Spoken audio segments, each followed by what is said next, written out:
Hello, नमस्ते, आदाब, सत श्री अकाल दोस्तों। कैसे हो आप? उम्मीद करता हूँ अच्छे ही होंगे। आज मैं आपके लिए लेके आया हूँ हॉरर और रोमांच से भरी हुई एक मूवी जिसका नाम है ऑर्फेन। तो स्टोरी की शुरुआत में हमको एक कपल को दिखाया जाता है जिसमें कि महिला का नाम कैट है। कैट को लेबर पेन स्टार्ट हो जाने की वजह से बहुत ज़्यादा दर्द हो रहा है।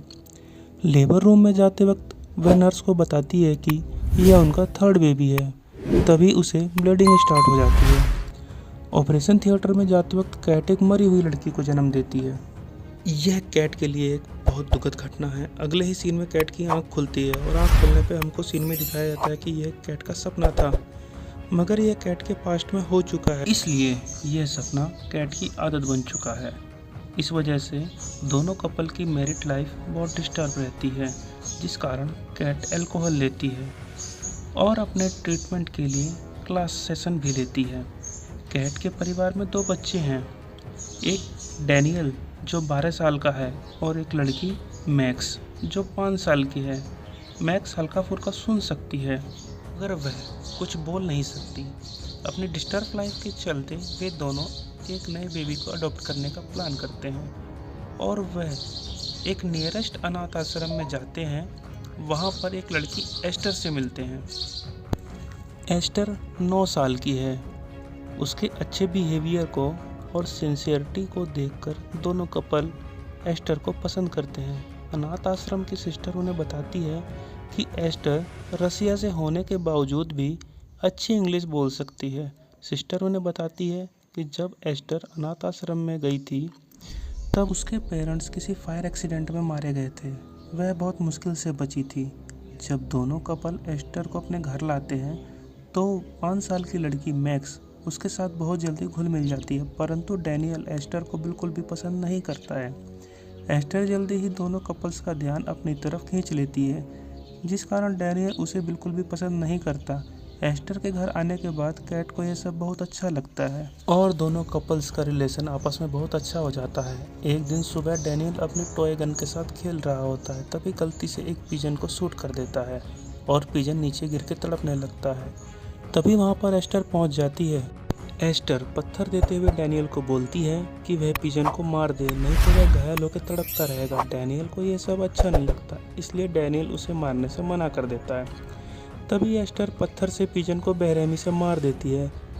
अगले दिन हमें दिखाया जाता है कि एस्टर स्कूल गई हुई है। एक दूसरी लड़की एस्टर के गले में बंधे हुए बैंड को खींचती है। इससे परेशान होकर एस्टर बहुत ज़ोर से चिल्लाती है और सभी डरकर पीछे हट जाते हैं। एस्टर के घर आने पर उसकी माँ उसे अपनी मरी हुई लड़की की कब्र दिखाती है, जिसके ऊपर सफ़ेद रंग के गुलाब के फूल लगे हुए थे।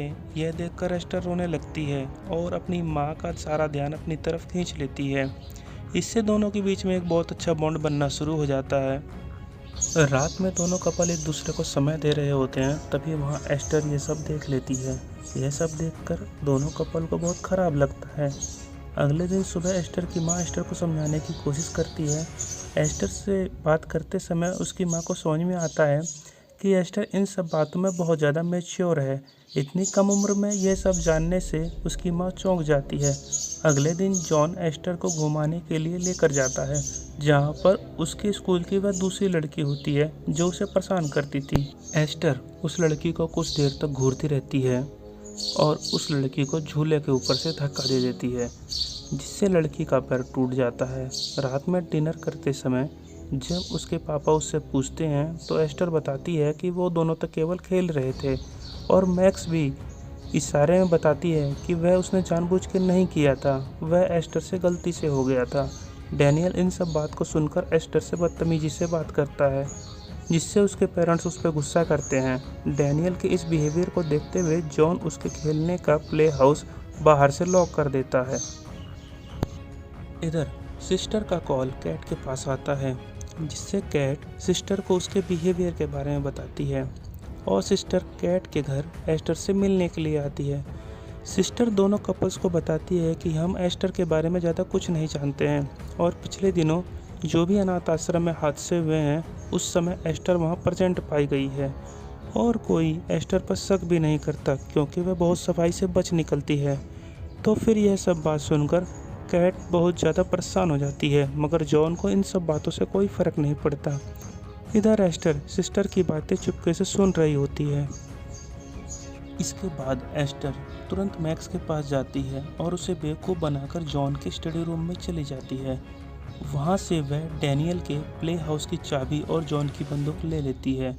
सिस्टर कैट के घर से निकलती है। एस्टर अचानक से मैक्स को सिस्टर की गाड़ी के सामने फेंक देती है और सिस्टर का गाड़ी का बैलेंस बिगड़ जाता है। बहुत मुश्किल से गाड़ी को रोक पाती है। सिस्टर गाड़ी से उतर के जल्दी से मैक्स के पास जाती है। इधर पीछे से एस्टर आकर एक हथौड़ी से सिस्टर पर वार करती है और सिस्टर हथौड़ी के कई वार से मर जाती है। यह सब सीन देखकर मैक्स बहुत ज़्यादा डर जाती है और मैक्स को अपनी बातों में बहला फुसलाकर एस्टर अपनी तरफ कर लेती है। एस्टर मैक्स को लेकर ट्री हाउस की तरफ जाती है और वहाँ पर हथौड़ा और बंदूक छिपा देती है। इन दोनों की ट्री हाउस की तरफ जाते हुए डैनियल इनको देख लेता है। एस्टर डैनियल को भी बहुत ज़्यादा डरा धमका के रखती है जिससे कि वह अपने पेरेंट्स को कुछ न बता सके। अनाथ आश्रम से कैट के पास फ़ोन आता है और उसे पता चलता है कि जब से सिस्टर कैट के घर से निकली है तब से वह मिसिंग है और कुछ समय बाद सिस्टर की डेड बॉडी मिलती है। इस बात को जानकर कैट और भी ज़्यादा परेशान हो जाती है और अच्छी जानकारी के लिए कैट इंटरनेट पर सर्च करती है। कैट कुछ सबूत कलेक्ट करने के बाद जॉन के पास जाती है और उसे अपनी बातों में कन्विंस कर लेती है। अब जॉन एस्टर के बारे में कुछ पता लगाएगा। सबसे पहले वे अनाथ आश्रम में जाकर एस्टर के बारे में पता करेगा। कैट रसिया के अनाथ आश्रम में फ़ोन करती है और उसे पता चलता है कि रसिया के अनाथ आश्रम में एस्टर की कोई डिटेल नहीं है। कैट किचन में कुछ काम कर रही होती है तो तभी पीछे से एस्टर आके उसे कुछ फ्लावर्स देती है जो कि उसकी मरी हुई बेटी की कब्र से उतारे हुए होते हैं। इसे देखकर कैट बहुत ज़्यादा गुस्सा हो जाती है। कैट एस्टर के साथ हाथापाई करती है। इसी बीच में जॉन वहां आ जाता है और कैट को संभालता है। कैट अपनी मरी हुई लड़की की कब्र के पास जाकर बैठकर रोने लगती है और अगले ही सीन में दिखाया जाता है कि एस्टर जानबूझकर अपने आप को घायल करती है जिससे कि वह अपने आप को इनोसेंट दिखा सके और वह अपने पापा को बताती है कि यह सब कैट की वजह से हुआ है। यह कारण जानकर कैट और जॉन के बीच में आपस में दूरियां बढ़ जाती हैं। ऐसे हालात देखकर कैट बहुत ज़्यादा दुखी हो जाती है और पास के वाइन शॉप में जाकर वहां से 2 बोतल ले आती है। बहुत ज़्यादा परेशान होने के कारण एक भी शराब की बोतल वह नहीं पीती है और एक शराब की बोतल सिंक में गिरा देती है और एक बोतल को वह बचा लेती है। नेक्स्ट डे कैट डैनियल को स्कूल छोड़ने के लिए जाती है। डैनियल के स्कूल जाते समय उसके बैग से बुक्स गिर जाती है। जैसे ही कैट बुक्स उठाकर डैनियल को देती है, मौका पाकर एस्टर गाड़ी की हैंडल लॉक को खोल देती है जिससे गाड़ी पीछे की तरफ चलने लगती है। कैट गाड़ी को रोकने की बहुत कोशिश करती है मगर वह उसे रोक नहीं पाती। गाड़ी बर्फ से टकरा जाती है और वहाँ पे रुक जाती है। गाड़ी के पीछे बैठी हुई मैक्स को कुछ नहीं होता। एक बार फिर से काउंसलर कैट से मिलने के लिए आती है। इधर एस्टर जॉन को बता देती है कि कैट वाइन शॉप से वाइन लेके आई थी।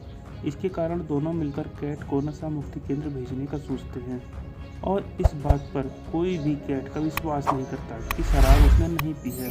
इधर डैनियल मैक्स के पास जाता है। मैक्स अपनी पेंटिंग के जरिए डैनियल को एस्टर के बारे में सब कुछ बता देती है जो कि उसने गलत काम किए थे। डैनियल मैक्स को समझाता है कि वह अपने ट्री हाउस से सारे प्रूफ लेकर आएगा जिससे कि वह अपने पेरेंट्स को एस्टर का सारा सच बता सके। इधर एस्टर चुपके से इन दोनों की बातें सुन लेती है। कैट एस्टर के रूम में एक बुक मिलती है जिसमें कई सारे आदमियों की फ़ोटोज़ होती है और पीछे की तरफ एक मेंटल हॉस्पिटल का नाम लिखा होता है और वह मेंटल हॉस्पिटल को कॉल करती है। इधर सीन डैनियल के ऊपर शिफ्ट होता है जो कि प्रूफ लेने के लिए ट्री हाउस में गया हुआ है। इससे पहले कि डैनियल वहां पहुंचता, एस्टर पहले पहुंचकर सभी प्रूफ को जला देती है। साथ में ट्री हाउस भी जलने लगता है। एस्टर डैनियल को रूम के अंदर बंद कर देती है और खुद बाहर निकल आती है।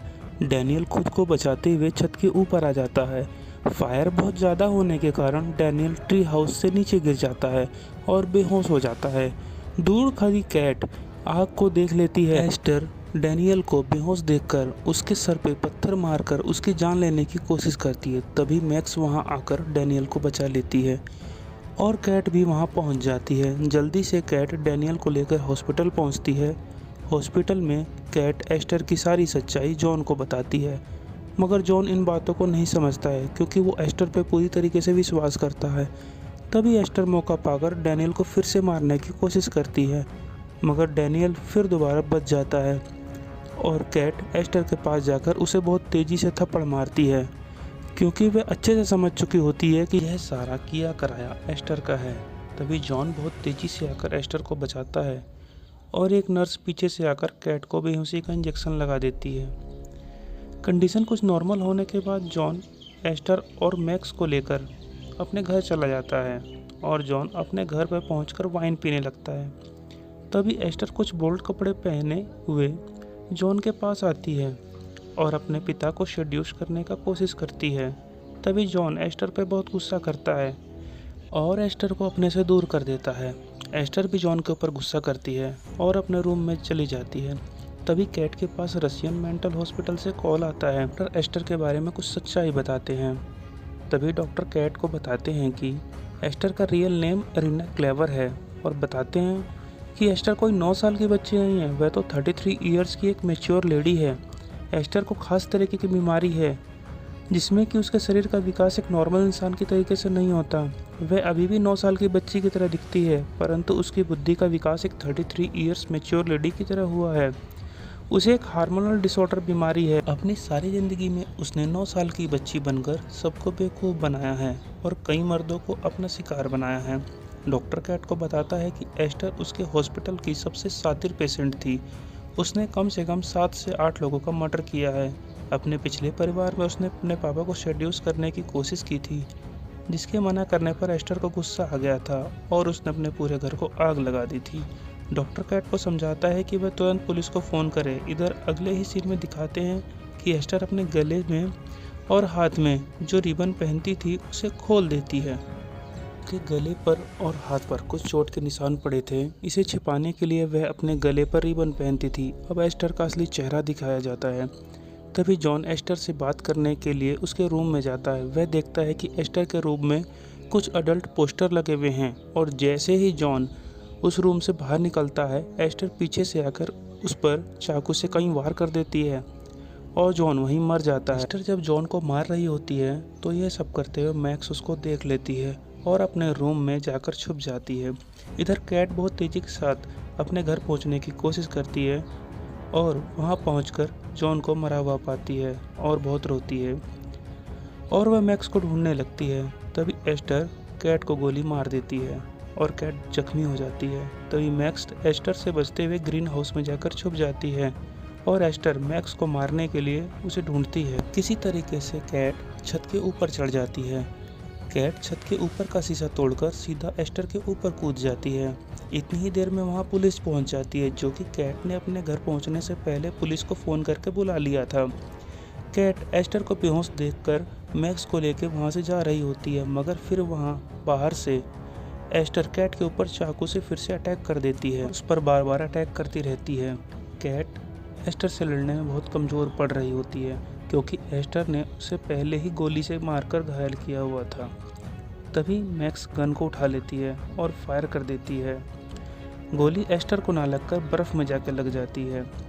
एस्टर और कैट दोनों ठंडे पानी में गिर जाते हैं। बहुत कोशिश करने के बाद कैट एस्टर को धक्का देकर पानी के ऊपर आ जाती है और एस्टर पीछे से आकर कैट का पैर पकड़ लेती है और उसे नीचे की ओर खींचने लगती है। तभी एस्टर अपने दूसरे पैर से बहुत ज़ोर से किक करती है और एस्टर को पानी में धक्का दे देती है। ठंडे पानी में डूबने की वजह से एस्टर वहीं मर जाती है और कैट मैक्स को लेकर वहां से चली जाती है। तो दोस्तों, कैसी लगी मेरी मूवी का एक्सप्लेनेशन?